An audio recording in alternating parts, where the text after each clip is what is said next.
Lizzo wins award amidst lawsuit, Kylie Jenner fake dating Timothee Chalamet, and Adidas CEO Defends Ye. Hello everyone, I'm Melanie, the host for your video today. We have a bunch of celebrity news to uncover, so let's get straight into it. Firstly, Lizzo just won an award despite having 2 lawsuits against her. The Black Music Action Coalition Gala took place on September 21st. The bmac is an organization that was formed in order to address systemic racism in the music industry. However, one winner made many turn heads due to all the recent backlash she has been under fire for, and that of course is Lizzo. She has been all over the news within the last few weeks because of all the claims her past dancers and now even stylists had to say about her. In fact, she's currently facing 2 lawsuits due to all these allegations, and she was actually hit with the second lawsuit just hours before this event started. Lizzo received the Quincy Jones Humanitarian Award at the gala, where she actually skipped the red carpet but hit the stage to accept this award. She told the crowd while wiping away her tears, quote, "I really needed this right now. God's timing is on time. I didn't write a speech because I don't know what to say in times like these." She then proceeded to thank BMAC as this award was different from the ones she usually receives. She even then further said, "Humanitarianism in its nature is thankless, it's selfless. To be kind to someone isn't a talent, everyone can do it. It's a gift that you give." Lizzo also took the time to appreciate individuals who show kindness every day but don't get the recognition they deserve, and she then said, "Because of that, I've dedicated my life and I've decided to share my platform to shine a light on those people because I so badly want to live in a world where we award goodness with our attention." The reason why this took many by surprise is due to the recent allegations Lizzo was facing. The lawsuits have accused Lizzo for not only creating a hostile work environment but also harassment, as it made many of her staff members uncomfortable and they felt unsafe. Most recently, her costume designer accused Lizzo for creating a sexualized and racially charged workplace environment. Asha Daniels, who designed Lizzo's costumes during her 2023 tour, has sued for failure to prevent a hostile work environment along with sexual harassment and racial discrimination, according to the lawsuit that was obtained by Fox News Digital. The suit revealed Daniels is not only accusing Lizzo, but also her wardrobe manager Amanda Norma for also contributing to the bullying and harassment. Apparently Nomura forced the performers to change in front of men who would actually, quote, lewdly gawk at these women. Not only that, but she was also accused of doing her own impression on Black women in front of these performers and referred to them as fat, useless, and dumb, which shocked many, especially because many fans appreciated Lizzo for her body positivity, and now with all these allegations of fat shaming, some are left disappointed. Daniel's lawyer Ronald Sombrano said Lizzo is the boss, so the buck stops with her. She has created a sexualized and racially charged environment on her tours that her management staff sees as condoning such behavior, and so it continues unchecked. Before further adding, Lizzo certainly knows what's going on, but chooses not to put an end to this disgusting and illegal conduct and participates herself. However, this was not Lizzo's first and only lawsuit, as back in July, she was accused of creating a hostile work environment, and it wasn't her stylist this time. It wasn't her stylist that sued her, but it was her, not 1, not 2, but 3 of her dancers, Ariana Davis, Krista Williams, and Noel Rodriguez. They claimed while working for Lizzo, they were exposed to an overtly sexual atmosphere that permeated their workplace. In fact, they claimed Lizzo would force them to touch the breasts of other female performers, and even had an incident in Amsterdam where Lizzo apparently requested her dancers to attend a nude performance and also pressured them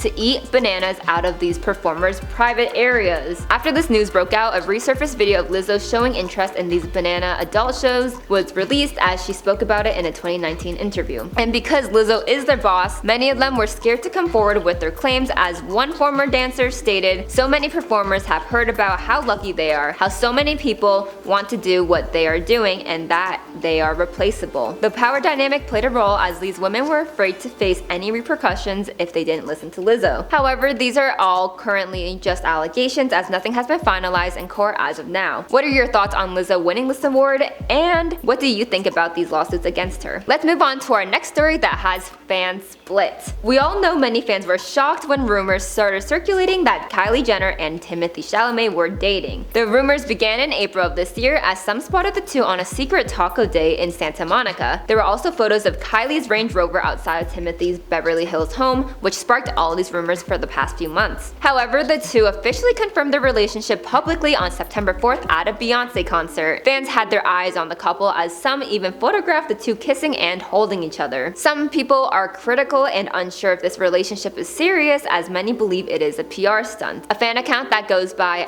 @ClubChalamet on X, formerly known as Twitter, recently went viral for the tweets they posted. They wrote, "After months and months of gossip media, bombardment, gossip speculation, sources from the Kardashian Jenner camp, her people stalking Timothee's private residence, and his obvious avoidance of her has finally paid off and had her primary objective met. Timothee has now played her hand and relented. That woman has now been redeemed in the eyes of her fans, investors, and the media. She's a brand that needs to be rehabilitated, whatever type of blackmail or threat she has on Timmy. She stayed the course because her reputation needed to be cleansed by someone like Timothee Chalamet." It's clear some fans are skeptical of this relationship, and many point their fingers at Kris Jenner for orchestrating it. In fact, The Sun actually spoke to a body language expert, Judy James, who expressed doubt about the authenticity of this couple. Judy stated their underlying signals together lacked synchronicity as it didn't look authentic. Timothee's distracted kiss was the most impactful sign that he might not be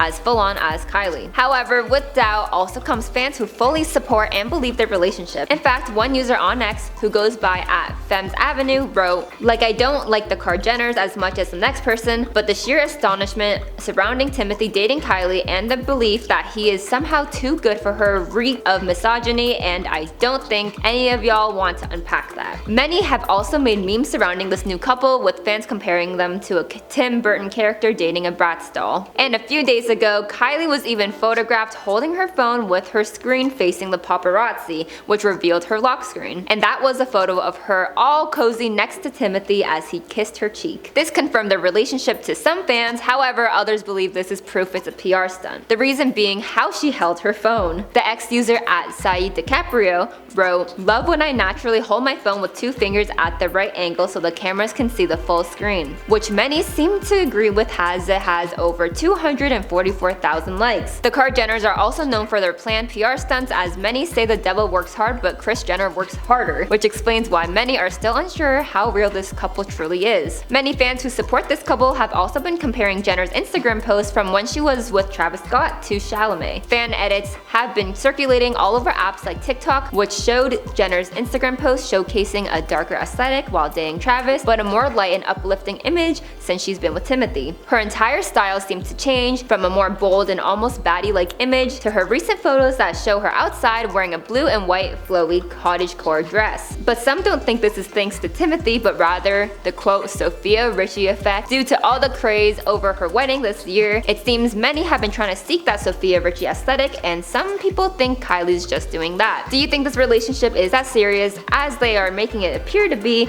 or do you think this is all a PR stunt? Honestly, I'm torn between the two sides, but I'd love to hear what your opinions are on this relationship. Next, we're going to be discussing what the Adidas CEO had to say about former partner Kanye West that had many people shaking their heads. Kanye West is a popular artist who was once married to Kim Kardashian. Not only does he have his musical talents, he was also very into fashion, which caused him to create his Yeezy brand that was in partnership with Adidas. In fact, Adidas parted its way from Kanye back in October of 2022 due to all the anti-Semitic posts Kanye was making. He lost a ton of sponsorships, and the biggest one being Adidas. Kanye actually dropped off of the Forbes billionaire list due to all the lost partnerships. Although the collaboration between the two was a huge success as they made millions of dollars, they went their separate ways as the company had different values from Mr. West. In a statement Adidas released at the time, the company said they do not tolerate anti-Semitism and any sort of hate speech, and even states, Ye's recent comments and actions have been unacceptable, hateful, and dangerous, and they violate the company's values of diversity and inclusion, mutual respect, and fairness. Many thought the partnership was done for good, as it definitely seemed that way for a long time. Although they have lost tens of millions in lost sales, it seemed the company was being responsible while stepping back, as they didn't want to associate themselves with someone who was spreading hate. However, the Adidas CEO, Golden,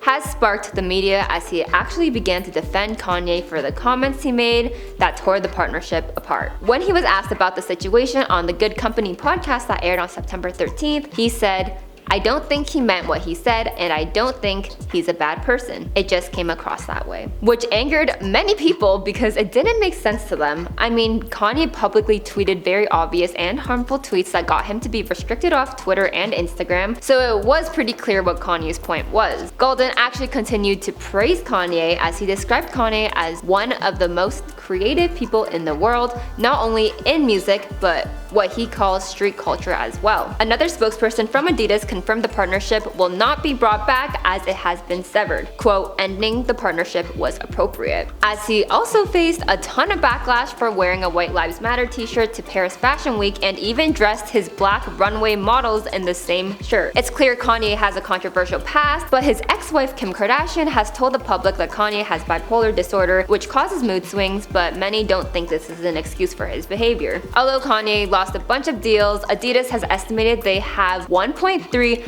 billion worth of Yeezy inventory when they ended their partnership. That is a ton of money that may explain why the CEO is defending Kanye publicly even after his anti-Semitic posts. But with no plans to bring back this partnership in the future, many just find the CEO's comment to be damaging as he's protecting the harmful comments Kanye once said. Why do you think the CEO defended Kanye? We would love to hear from you down below.